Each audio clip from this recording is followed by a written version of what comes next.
Hello, welcome once again to Muftar Nabila Abla YouTube channel, your home of exclusivity. The Ghanaian football community is waiting for the award from the Court of Arbitration for Sport. They anticipate that it should be in a moment from now. They anticipate that it should be in by the close of the day. And whatever the decision is going to be, Menese is going to have a huge ramification on the future of Ghana football. We're all aware that, and if this is your first time of watching the channel, last year the president of Tema Youth Football Club, Wilfred Kwaku Osei, was disqualified from contesting for the position of president by the elections committee of the Ghana Football Association. They said he lacked the integrity to contest for the position of president because they claimed that he was an individual who taught bribing officials to aid the outcome or influence the outcome of matches in favor of Ghana national team, the Black Stars, was the right thing to do. They also said that his failure to pay 10% of the transfer fee of his player, Joseph Pinsel, to the Ghana Football Association was a violation of the GFA rules and regulations governing football in the country. So, based on these two things, they disqualified him from contesting for the position of president. But I just want to give you a brief breakdown of events. On October 4, the normalization committee communicated to Wilfred Kwaku Osei through now Odofole noted that his quest to contest for the position of president of the Ghana Football Association was unsuccessful. On October 11, Wilfred Kwaku Osei appealed the decision. That lacuna was created by the elections committee.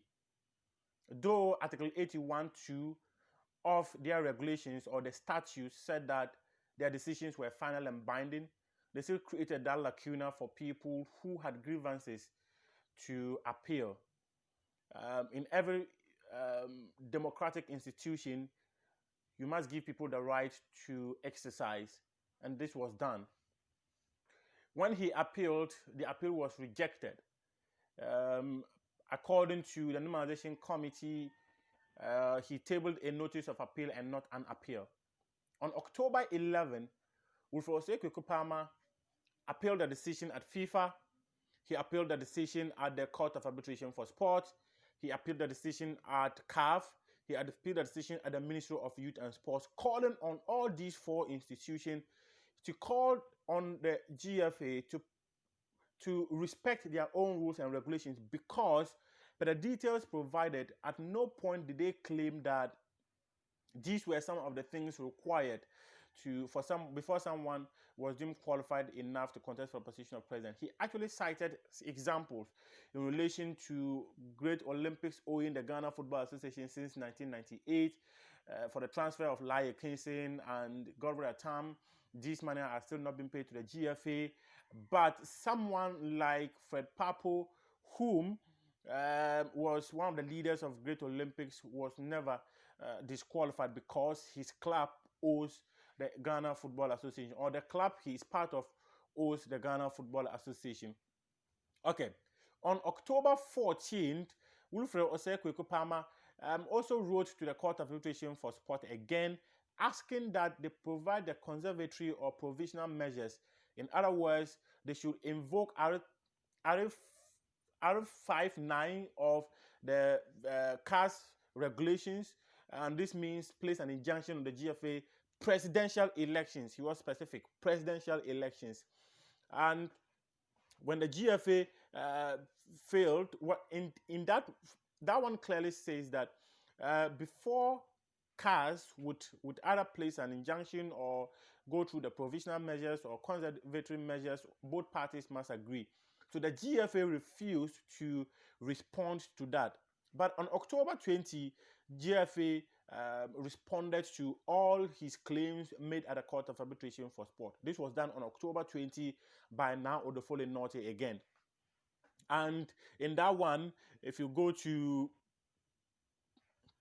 if you go to the Nabila show, I've clearly explained how all these details were communicated to the Court of Arbitration for Sport. And then from there, on October 22, this was what also transpired. the lawyers of Wilfred Kwaku Palmer also sent their rebuttal of all the claims or the defense that was filed by the GFA. So CAS took on all these things and asked both parties to make payments to the court so that they could set up a panel to hear the matter. Palmer made his payment. The GFA refused to pay. Palmer paid for the GFA so that the case could be heard. Palmer appointed a judge on the panel. GFA appointed a judge on the panel. CAS appointed the chief judge in the person of Berlusconi as the chief judge for this matter. Michel A.R. Berlusconi, he's the chief judge for this case. They call him the president for the case.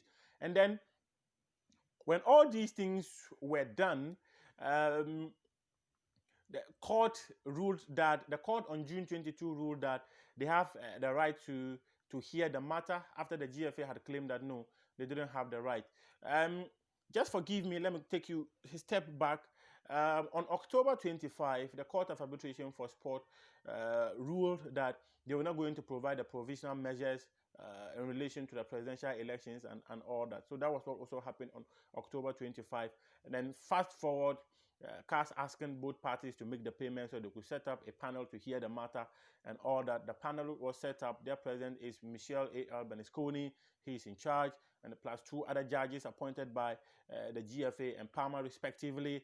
And then on June 22, CAS ruled that they have the jurisdiction to hear the matter, and then they sent out a communique indicating that they were going to rule on the matter on July 17, but it was later adjourned to August 4, and this is where we are today. That has been the breakdown of what has transpired in the last couple of few days, and the Ghanaian football community is anticipating that the ruling will be soon rather than later. Thanks very much for your company. It's always a pleasure coming your way. When the ruling is out, I'll definitely be here to provide you some background. I know so many people are expecting me to give maybe the likely outcome of the ruling, but one thing is clear: what the layman can see is not what is decided by judges. So we all wait on the Court of Arbitration for Sport to give out its ruling in the next couple of hours. I am Muftar Nabila Abdullahi, and it has been a pleasure coming your way to do this again. Always subscribe, always share, always notify other people to subscribe to Muftar Nabila Abdullahi YouTube channel, your home of exclusivity.